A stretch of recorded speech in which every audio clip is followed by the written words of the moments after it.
Friends, ఈరోజైతే నేను మీకు సగ్గుబియ్యంతో కిచడి ఏ విధంగా చేసుకోవాలో చూపిస్తున్నాను.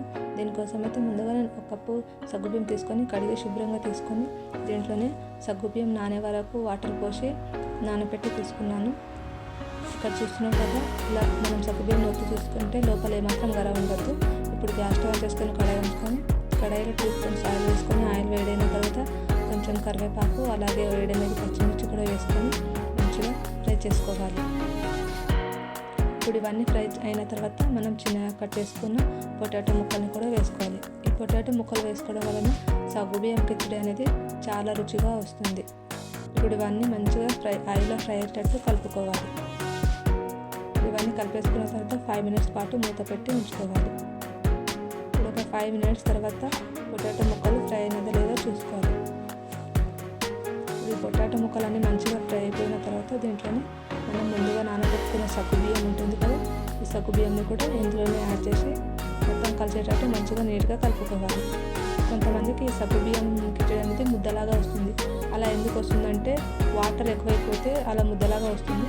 మామూలుగా మనకు సగ్గుబియ్యం అనేది నానపోసుకొని తీసుకున్నప్పుడు పొడి పొడిగా ఉంటేనే అలా ముద్దలాగా రాదు. ఇప్పుడు దీంట్లోనే కొంచెం ఒక కప్పు పల్లీల పొడి కూడా యాడ్ చేసుకొని మొత్తం కలిసేటట్టు నీట్గా కలుపుకోవాలి. ఈ సగ్గుబియ్యం వలన మనకు ఆరోగ్యానికి కూడా ఎంతో ప్రయోజనాలు ఉన్నాయి. కొంచెం తింటేనే అప్పుడే కడుపు నిండినట్టుగా అనిపిస్తుంది. అలాగే మనకి ఇది క్విక్ ఎనర్జీని కూడా ఇస్తుంది. చాలామంది ఫాస్టింగ్స్ ఉన్నప్పుడు కూడా ఈ సగ్గుబియ్యం కిచడిని తింటారు.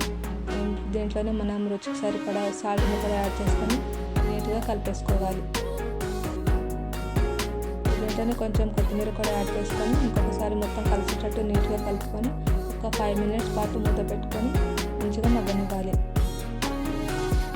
ఇది చిన్న పిల్లల నుంచి పెద్దవారి వరకు ఎవరైనా తినొచ్చు. మార్నింగ్ బ్రేక్ఫాస్ట్లకైనా ఈవినింగ్ స్నాక్స్లకైనా చాలా టేస్ట్గా చాలా ఈజీగా కూడా అయిపోతుంది. ఒకవేళ మనకు మార్నింగ్ బ్రేక్ఫాస్ట్లోకి కావాలనుకుంటే మనం రాత్రి కూడా నానబెట్టి తీసుకోవచ్చు. మనకు మెయిన్ టిప్ అంటే అదే అండి, మనకు సగ్గుబియ్యంలో కిచడి చేసుకుంటున్నప్పుడు ఎక్కువ వాటర్ లేకుండా చూసుకోవాలి. ఇప్పుడు మొత్తం ఇంకొకసారి నీట్గా కలిపేసుకొని తీసుకోవాలి. అలాగే మీలో ఎవరైనా నా ఛానల్ని ఫస్ట్ టైం చూస్తున్నట్టయితే ప్లీజ్ సబ్స్క్రైబ్ చేసుకోండి, ఒక లైక్ ఇవ్వండి, మీ ఫ్రెండ్స్ అండ్ ఫ్యామిలీకి షేర్ చేయండి. చూశారు కదా, ఎంతో టేస్టీగా ఉండే సగ్గుబియ్యం కిచడి అనేది 5 మినిట్స్లో రెడీ అయిపోతుంది. ఇప్పుడు గ్యాస్ స్టవ్ ఆఫ్ చేసుకొని ప్లేట్లో తీసుకుంటే ఎంతో టేస్టీగా ఉండే సగ్గుబియ్యం కిచడి అనేది రెడీ.